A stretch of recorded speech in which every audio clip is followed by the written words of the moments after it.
انعام لینے کے لیے حاضر ہوں گا، جس دن میں بہت محتاج ہوں. یہ روحانیت کی باتیں میں عرض کر رہا ہوں. روحانیت کی باتیں، روحانیت کی ترقی اس طرح نہیں ہوتی کہ جنگل میں نکل جاؤ، گھر بار چھوڑ دو. انسان جب خود اپنی عقل سے سوچتا ہے کہ بھائی اگر اللہ یہ چاہتے ہیں کہ ہماری روح واپس جائے ویسی ہی جیسی آئی تھی، تر و تازہ، کوئی دھبا نہ لگا ہو، کوئی داغ نہ لگا ہو، تو بھئی یہ تو تبھی ممکن ہے جب ہم سب کچھ چھوڑ چھاڑ کے جنگل میں نکل جائیں، اکیلے جئیں اور اکیلے مریں. نہ کچھ بولیں گے، نہ کچھ سنیں گے، نہ کچھ دیکھیں گے، نہ کوئی پڑوسی ہوگا، نہ کسی سے گفتگو ہوگی، نہ کسی سے جھگڑا ہوگا، نہ کسی نامحرم پر نظر پڑے گی، نہ جھوٹ بولنے کی نوبت آئے گی، نہ یہ ہوگا نہ وہ ہوگا. تب تو پھر یہ ہو سکتا ہے کہ میرا دل، میری روح صاف ستھری رہے. باقی ایک سوشل زندگی میں شادیاں کر کے، گھر بسا کر، کاروبار کر کے، بازاروں سے گزر کر، ان سب کاموں میں مشغول ہو کر اس کے بعد میں اپنے دل کو اور اپنی روح کو بچا کر لے جاؤں، یہ کیسے ممکن ہے؟ ایک عام انسان اپنی عقل سے یہ سوچتا ہے. لیکن عجیب مشکل یہ ہے کہ اس کی اجازت اللہ کے رسول نے نہیں دی. سختی سے منع فرمایا کہ نہ، بالکل اس کی اجازت نہیں ہے. تمہیں گھر بسانا ہوگا، تمہیں کاروبار کرنے ہوں گے، تم کو شوہر بننا ہوگا، تمہیں بیویاں بننا ہوگا، تمہیں ماں اور باپ بننا ہوگا، تم کو تعلیم حاصل کرنی ہوگی، تم کو سڑکوں سے گزرنا ہوگا، تم کو سفر کرنے ہوں گے، تم کو بیماری اور صحت دونوں قسم کی حالتوں سے گزرنا ہوگا. سب کچھ انہی راستوں سے گزر کر آنا ہوگا، مگر ایسے آنا ہوگا کہ تمہارے دل پر کوئی دھبا لگا ہوا نہ ہو، کوئی روح پر کوئی داغ نہ ہو. اللہ یہ کیسے ممکن ہے؟ اللہ تعالیٰ کہتے ہیں ہاں بندو میں بتاتا ہوں کیسے ممکن ہے.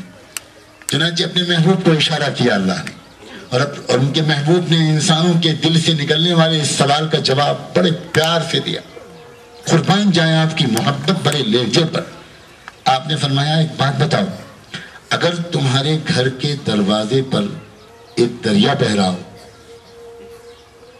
اور تم 5 بار اس دریا میں نہاؤ، تو یہ بتاؤ کہ تمہارے بدن پر کوئی ذرا بھی میل کچیل باقی رہے گا؟ اب سوچئے دریا، اور وہ بھی گھر کے دروازے پر. اگر دریا ذرا دور ہو تو ہم جواب میں کہہ سکتے ہیں کہ ہاں وہ وہاں نہائے گا، اس کے بعد گھر تک آئے گا تو درمیان میں کئی میل کا فاصلہ ہے، گھر تک آتے آتے اس کو پسینہ آئے گا، گرد و غبار آئے گا. لیکن نہیں، آپ نے جو سوال کیا وہ یہ تھا کہ گھر کے دروازے پر دریا بہ رہا ہو. اب آدمی نہایا اور گھر کے اندر داخل ہو گیا، نہ گرد و غبار نہ پسینہ، اور وہ بھی دن میں 5 بار. تو لوگوں نے کہا کہ اللہ کے رسول، گھر کے دروازے پر بہنے والی دریا میں کوئی دن میں 5 بار نہائے گا تو اس کے بدن پر کوئی دھبا بچ ہی نہیں سکتا. آپ نے فرمایا سنو، جو جی لگا کر دن میں 5 وقت کی نماز پڑھے گا اس کے روح پر کوئی دھبا نہیں بچ سکتا. آسان ترکیب بتا دی اللہ نے. یعنی یوں فرمایا اللہ نے کہ ہم جانتے ہیں تمہارے دل پر دھبے لگیں گے، ہم جانتے ہیں کہ جب تم دنیا میں کاروبار کرو گے، لوگوں سے ملے جلو گے، کبھی خوشیاں ہوں گی، کبھی غم ہوں گے، کبھی تم بیمار ہوگے، کبھی تم کو غصہ آئے گا، تو اس کی وجہ سے تمہاری روح پر دھبے لگیں گے. پچھلی نماز میں اور اس نماز کے بیچ میں کچھ نہ کچھ تمہارے دل یا روح پر ہو سکتا ہے کہ دھبا لگ گیا ہو. لیکن جب تم اچھی نماز پڑھو گے، جب تم جی لگا کر نماز پڑھو گی، تو میں وعدہ کرتا ہوں کہ نماز ختم ہونے سے پہلے تمہاری روح اور دل پر سے سارے دھبے میں دھو چکا ہوں. کتنا آسان ہے. ایک بچہ، ماں اپنے بچے کو نہلاتی دھلاتی ہے، کپڑے بدلتی ہے اور سمجھا بجھا کر اس کو باہر بھیجتی ہے، جا بیٹا کپڑے گندے مت کرنا. بیٹا بڑا سعادت مند ہے، ساری لاتا ہے، جی امی سر کپڑے بالکل میلے نہیں کروں گا. اور جب جاتا ہے تو تھوڑی دیر کے بعد جب واپس آتا ہے تو یقیناً کپڑے میلے ہو چکے. وہ بچہ ہی کیا کہ جو ایسا جائے ویسے ہی واپس آ جائے. وہ تو کوئی بوڑھا ہے، وہ تو کوئی بیمار ہے، یقیناً وہ میلا کچیلا ہوگا. پھر ماں اس کو دیکھتی ہے، ماں بے چین ہوتی ہے، پھر نہلاتی دھلاتی ہے، پھر کپڑے بدلتی ہے، پھر سمجھاتی ہے، پھر پکا سچا وعدہ کرتا ہے وہ بچہ اب بالکل گندا نہیں ہوں گا، اور پھر جاتا ہے اور پھر کھیلتا ہے اور پھر واپس آتا ہے اور پھر کچھ نہ کچھ دھبے لے کر آتا ہے. بچہ میلا ہوتے ہوتے نہیں تھکتا اور ماں دھوتے دھوتے نہلاتے نہلاتے نہیں تھکتی. تو کیا ہم سمجھتے ہیں جو محبت ماں کو اپنے بچے سے ہے کیا اللہ کو اپنے بندوں سے کم محبت ہے؟ لیکن بندہ اپنی روح کو پیش تو کرے اللہ کے سامنے دھلانے کے لیے، غسل کے لیے. نماز کیا ہے؟ یہ دل اور روح کے غسل کا انتظام ہے. لیکن بس یہ وہ نماز جو نماز دھیان کے ساتھ پڑھنے کی کوشش کی جائے، وہ نماز میں ہے یہ طاقت. مجھے ایسا لگتا ہے کہ آپ یہاں پر آ کر سوچ رہے ہیں کہ یہی تو مسئلہ ہے کہ نماز میں دھیان بہت بھٹکتا ہے. ایک خاندان کی بڑی بوڑھی عورت اپنی گھر کی عورتوں کو سمجھایا کرتی تھی، جب تم سے کوئی چیز کھو جایا کرے کہ الماری کی چابی کہاں رکھی ہے یاد نہیں آ رہا تو نماز کی نیت باندھ لیا کرو. وہ اپنا زندگی بھر کا تجربہ بتاتی تھی کہ جیسے ہی تم نماز میں کھڑی ہوگی بس یاد آ جائے گا کہ چابی کہاں رکھی ہے. ہماری نمازیں ایسی ہیں، ظاہر ہے ان نمازوں سے چابی یاد آ سکتی ہے، دل نہیں دھو سکتا، روح کا غسل نہیں ہوتا. کیا کریں ہم؟ یقیناً ایک سوال دل میں پیدا ہوتا ہے. میں ایک آسان ترکیب بتاتا ہوں، بس اسی پر میں بات مکمل کروں گا. ایک آسان ترکیب بتاتا ہوں، وہ یہ کہ ہر نماز سے پہلے اللہ کے بندو ایک کام شروع کر دو، تھوڑا سا جلدی مسجد پہنچا کرو، اور اللہ کی بندیاں ذرا وقت نکال کر تھوڑا جلدی جا نماز کی طرف بڑھ جایا کریں. اور نماز شروع کرنے سے پہلے 2-3 منٹ دعا مانگ لیا کریں کہ اللہ مجھ کو دھیان والی نماز نصیب فرما دیجیے، اللہ میرے ذہن کو ادھر ادھر بھٹکنے سے بچا لیجیے. آسان ترکیب ہے، کوئی مجاہدہ نہیں ہے، لیکن 2-3-4 منٹ صرف اپنی زبان میں اللہ سے یہ دعا مانگ لیں کہ اللہ نماز پڑھنے کے لیے میں اپنے بدن کو تو لے آیا ہوں، دل دماغ میرے قابو میں نہیں ہے، وہ آپ کے قابو میں ہے. رب کریم اب کسی طرح مجھے اپنے کرم کر دیجئے کہ اس نماز میں میرا دھیان بھٹکنے نہ پائے، میں آپ کی یاد میں کھو کر نماز پڑھنا چاہتا ہوں، مدد کر دیجئے اللہ. یہ مانیں اور پھر نماز شروع کریں. پھر دیکھیں آپ کی نمازوں میں فرق کیسے پڑنا شروع ہوگا. اور پھر نماز جب مکمل کریں تو ایک عمل اور بتاتا ہوں. ایک بار پھر اپنے اللہ سے دعا مانگ لیں، اپنی زبان میں مانگ لیں، 1-2 منٹ مانگ لیں کہ اللہ کوشش تو میں نے کی لیکن ویسی نماز نہ پڑھ سکا جیسی مجھے پڑھنا چاہیے تھا، اللہ مجھے معاف کر. تو پہلے مدد مانگنا اور بعد میں معافی مانگنا، یہ رحمت دو عالم صلی اللہ علیہ وآلہ وسلم کی بتائی ہوئی ترکیب ہے. اور قربان جائیں آپ خود ہر نماز سے پہلے اللہ سے مدد مانگا کرتے تھے. آپ بتائیں کہ ان کو بھی مدد مانگنے کی ضرورت تھی؟ ان کا دل تو کسی حال میں اللہ سے غافل نہیں ہوتا. نماز میں وہ اللہ کے سے غافل ہوتے ہوں گے، سوال ہی پیدا نہیں ہوتا. اس کے باوجود وہ جب نماز کے لیے آگے بڑھتے تھے ایک دعا ان کے ہونٹوں سے سننے کو ملتی تھی، اللہم احسن وقوفی بین یدیک، اللہم احسن وقوفی بین یدیک. اللہ اب آپ کے سامنے کھڑے ہونے کے لیے جا رہا ہوں، اچھا کھڑا ہونا نصیب فرما دیجیے. یہ حضور دعا مانگتے تھے.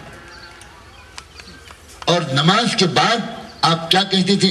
آپ نماز کے بعد کہتے تھے اللہ اکبر، استغفر اللہ، استغفر اللہ، استغفر اللہ. یعنی یہ کہتے تھے کہ اللہ میری نماز چھوٹی، آپ کا حق بڑا، آپ بڑے، اللہ میں آپ کی بڑائی کے مطابق نماز نہیں پڑھ سکا، اللہ مجھے معاف کر دیجیے. پہلے مدد مانگنا، بعد میں معافی مانگنا. کوئی شخص اگر، میں تو یہاں تک کہنے کی ہمت کرتا ہوں بعض بزرگوں سے سنے ہوئے اشاروں کی بنیاد پر، کہ کوئی شخص 40 دن اور 40 راتیں ہر نماز سے پہلے یہ دعا مانگے، مدد مانگے اور بعد میں معافی مانگے، یہ کر کے دیکھے، اس کی نماز بہتر ہوتی چلی جائے گی. اور پھر پوری زندگی میں ایک عجیب لطف آئے گا، کیونکہ نماز جب بہتر ہوگی تو دل کے دھبے دھلیں گے، تو پھر روح کے دھبے دھلیں گے، روح پاک صاف ہوگی، اور پچھلے دھبے ہی نہیں دھلیں گے، اگلے دھبوں سے حفاظت اور پروٹیکشن پیدا ہوگا. نماز میں یہ تاثیر بھی ہے، اس کا اشارہ قرآن نے دیا ہے، ان الصلاۃ تنہا عن الفحشاء والمنکر. تو پچھلے دھبوں کو نماز سے دھلواؤ، یہ بتایا اللہ کے رسول نے، اور اگلے دھبوں سے اپنے دل کو بچاؤ، یہ بتایا خود قرآن مجید. اب یہ مطلب اس طرح اگر ہم نے زندگی گزاری اور ہماری روح اگر پاک صاف ہوتی رہی تو پھر اب کیا ہوگا؟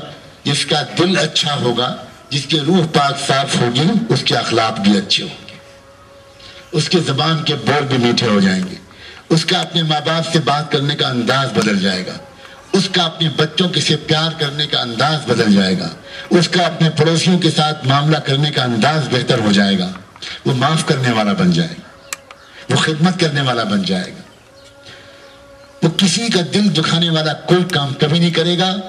کیوں؟ اس لیے کہ اس کا دل صاف ہو گیا۔ اور دل صاف کیوں ہوا؟ روح پاک صاف کیوں ہوئی؟ اس لیے روح پاک صاف ہوئی کہ اس نے نماز کو دھیان سے پڑھا۔ تو آج کی اس مجلس میں ہم سب اللہ تعالیٰ سے یہ توفیق بھی مانگیں اور اللہ سے وعدہ بھی کریں۔ ہمت کر کے آج اللہ سے وعدہ کیجیے، آج اللہ سے وعدہ کیجیے کہ اللہ آپ کو گواہ بناتا ہوں، میں آج آپ سے وعدہ کرتا ہوں، میں آج آپ سے وعدہ کرتی ہوں، اللہ کی بندیاں جو یہاں جمع ہیں وہ بھی یہ طے کریں، یہ پکا وعدہ کریں، اللہ سے یہ آج عہد کریں، ہر نماز سے پہلے ہم اللہ سے مدد مانگیں گے، ہر نماز کے بعد ہم اللہ سے معافی مانگیں گے۔ یہ آپ شروع کریں گے نا تو گھر میں بہار آ جائے، واقعی ساس اور بہو کے تعلقات بہتر ہو جائیں گے، نند اور بھاوت کے تعلقات بہتر ہو جائیں گے، شوہر اور بیوی کے درمیان اگر کچھ کشیدگی ہے تو وہ دور ہو جائے گی، بہت دور کے نتیجے نکلیں گے، گھروں کے اندر خوشیوں کا ماحول ہوگا، روزی میں برکت آئے گی، بیماریوں سے شفا ملے گی، یقین سے کہتا ہوں، قسم کھا کے کہہ سکتا ہوں، بیماریوں سے شفا ملے گی۔ اس کی طرف بھی اشارات ہیں لیکن اب وقت نہیں رہا، عصر کی اذان ہونے والی ہے، اس لیے اس وقت اس بات کو مکمل کرتا ہوں۔ اور ایک بات اور کہنا مجھے اس اسکول کے ماحول کی وجہ سے کہنا ضروری ہے، لوگوں اپنے بچوں پر رحم کھاؤ، اپنے بچوں پر رحم کھاؤ، اپنے بچوں کو ایسی جگہ پڑھنے کے لیے مت بھیجو جہاں ان کا دل کالا کر دیا جائے، جہاں ان کی روح کو گندا کر دیا جائے۔ اپنے بچوں کی تعلیم کے لیے، اپنی بچیوں کے تعلیم کے لیے جب تم مشورہ کرنے بیٹھو، آپ کو حق ہے، آپ ماں باپ ہیں، آپ کو یہ تمنا کرنے کا حق ہے کہ جیسی تعلیم آپ کو ملی اس سے اچھی تعلیم آپ کے بچوں کو ملے، حق ہی نہیں بلکہ آپ کا فرض ہے۔ لیکن آپ جب اپنے بچوں اور بچیوں کی تعلیم کے لیے کچھ سوچیں، آپس میں مشورہ کریں، تو اس پہلو کو بھی ضرور سوچیں کہ کون سا اسکول ہے، کون سا مدرسہ ہے جہاں پڑھنے سے میرے بچے کا دل خراب نہیں ہوگا، جہاں پڑھنے سے میرے بچے کی روح گندی نہیں ہوگی، اس کا کردار خراب نہیں ہوگا۔ یہ کرائٹیریا ضرور ذہن میں رکھیں۔ صرف اور باتیں جو لوگ کہتے ہیں کہ کہاں پڑھنے سے کیریئر شاندار بنے گا، یقیناً اپنے بچوں کا کیریئر اچھا بنائیے، ضرور بنائیے۔ ہم مسلمان نوجوانوں کو، ہمارے مسلمان نوجوانوں کو بہترین پروفیشنل بننا چاہیے، لیکن بہترین پروفیشنل ایسا بننا چاہیے کہ وہ ان تمام ویلیوز، ان تمام قدروں اور ان تمام روحانی اور اخلاقی جو زندگی کا معیار ہے، جو خوبصورت تحفے کے طور پر لے کر آئے تھے محمد رسول اللہ صلی اللہ علیہ وآلہ وسلم، وہ بھی ہماری زندگیوں میں، ورنہ پھر ہم میں اور دوسروں میں کیا فرق ہوا؟ اللہ تبارک و تعالیٰ ان کلمات میں خیر و برکت ڈالے، آپ کے جمع ہونے کو بہت قبول فرمائے۔ یا آج اس برابر دیکھ دیکھ کر اندر سے ایک متفکر رہا، دعا کرتا رہا کہ بہت سے اللہ کے بندے دھوپ میں بیٹھے اور اتنی دیر تک آپ دھوپ کی گرمی برداشت کرتے رہے۔ مجھے امید ہے اللہ تعالیٰ سے آج ہم یہ کہنے کی پوزیشن میں ہوں گے کہ اللہ یہ دھوپ کی گرمی کو برداشت کر کے، اللہ جن بندوں نے اتنی دیر تک آپ کی بات سنی ہے، اللہ ان کی برکت سے ہم سب کے لیے جہنم کی گرمی کو حرام کر دیجیے۔ اللہ تبارک و تعالیٰ قبول فرمائے۔ آئیے دعا میں۔ اللہم صلی علی سیدنا محمد وعلی آل سیدنا محمد وبارک وسلم۔ اللہم صلی علی سیدنا مولانا محمد معدن الجود والکرم وعلى آله وصحبه وبارك وسلم۔ اللهم صل على سيدنا محمد صلاة تنجينا بها من جميع الأهوال والآفات وتقضي لنا بها جميع الحاجات وتطهرنا بها من جميع السيئات وترفعنا بها أعلى الدرجات وتبلغنا بها أقصى الغايات من جميع الخيرات في الحياة وبعد الممات،